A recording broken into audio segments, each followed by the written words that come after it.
AP deputy CM Pawan Kalyan ప్రజల మనస్సులోకి దూసుకుపోతున్నారు. రాష్ట్రంలో కూటమి ప్రభుత్వం అధికారం చేపట్టినప్పటి నుంచి పవన్ మార్కు పాలన చూపిస్తున్నారు.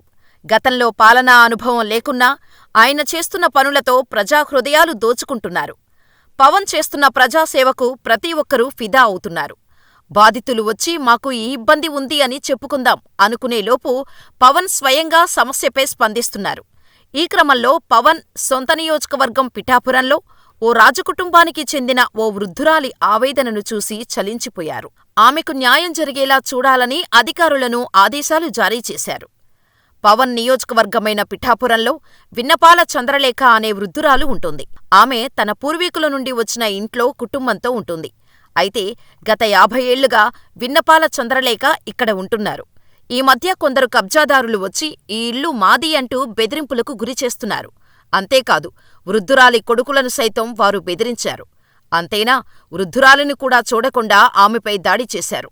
ఇలా రాజకుటుంబానికి చెందినవారు ఇబ్బందులు పడుతున్నారని సోషల్ మీడియాలో రావటంతో ఈ వ్యవహారం deputy CM Pithapuram MLA Pawan Kalyan దృష్టికి వెళ్ళింది.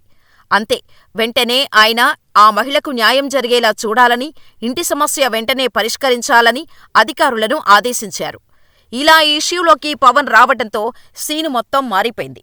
అప్పటివరకు ఇంటిని కబ్జా చేసిన వారికి సాయం చేసిన ఎస్ఐ సైలెంట్ అయ్యారని, గతంలో మాపై SI SC ST atrocity case పెడతానంటూ బెదిరించారని, పవన్ గారి వల్ల ఇప్పుడు పరిస్థితి మారిపోయింది అంటూ చంద్రలేఖ కొడుకులు ఆనందం వ్యక్తం చేస్తున్నారు.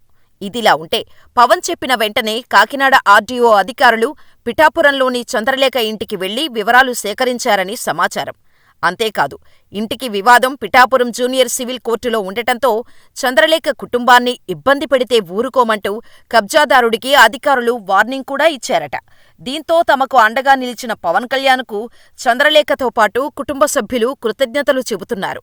ఇలా పవన్ తన దృష్టికి వచ్చిన ప్రతి సమస్యను తన సమస్యగా చూస్తూ వృద్ధురాలి సమస్యను పరిష్కరించేందుకు పవన్ ఆదేశాలివ్వటం ఇప్పుడు పిఠాపురంలోనూ సోషల్ మీడియాలోనూ ప్రశంసలు కురిపిస్తున్నారు. జనసైనికులు మెగా అభిమానులైతే పవన్ను ఆకాశానికి ఎత్తేస్తున్నారు.